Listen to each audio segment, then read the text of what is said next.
Hey everybody, this is Pastor Andy Duffy from Antioch Church of the Brethren, bringing you another daily devotional from my office, which is a mess right now. But I wanted to share with you because last night I joined a special Zoom Bible study that was put on by our district executive minister on the biblical books of wisdom. And we focused last night especially on Proverbs chapter 3.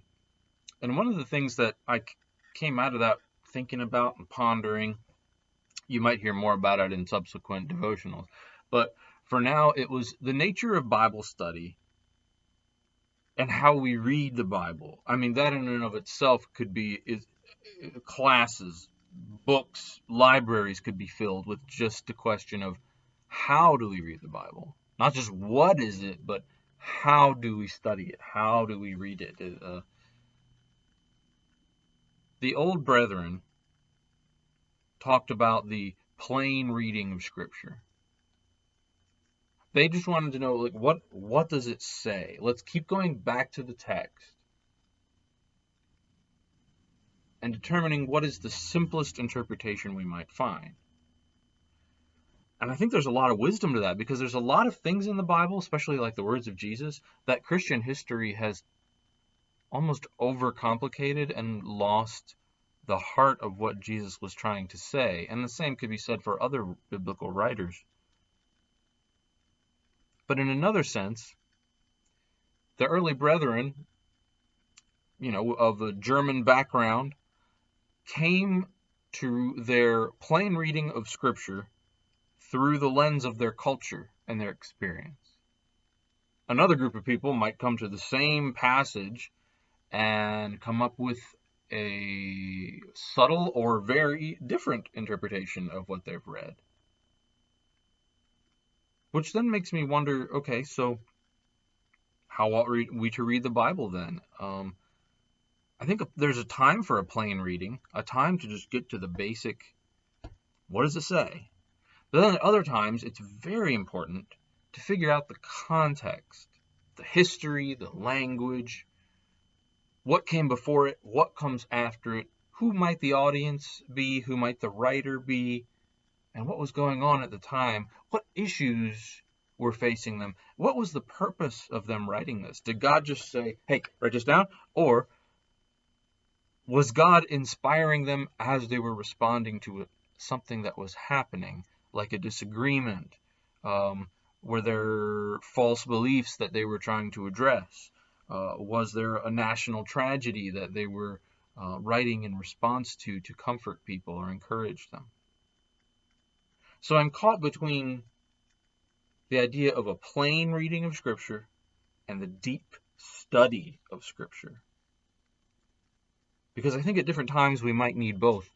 Some of us maybe err on one side or the other. A lot of us are probably biased and we don't really want to admit that we are. I will confess I have some pull both ways. I really do enjoy deep study, however. You can see behind me my top shelf of commentaries. And if we go over a little more, a few more Bible reference books. And then if we go over there, there's books. So, I'm not sure I will ever be able to read all of the books that I have. And many, many, many of them are deep study of Scripture. There are commentaries, there are concordances, there are dictionaries, and there are just explorations, different perspectives of what the Bible has to offer. I wonder, which one do we favor the most, and which one might God be calling you to engage more of? Does God call you to go deeper, to unearth some of that context? Or is God calling you to remember the plain reading? What is your reaction? When we read the Sermon on the Mount, don't overcomplicate it. What is Jesus saying?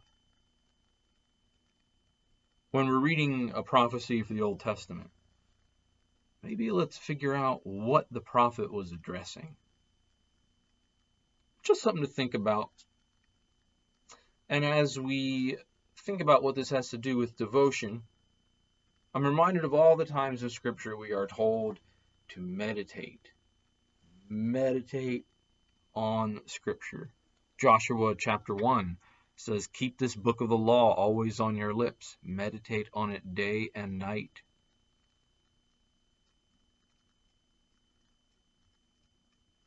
The Bible encourages us to fill our lives with study of Scripture. We should be ever seeking it, even if we never finally land on the total truth. The search is what builds our relationship with God. And who knows where that might lead us.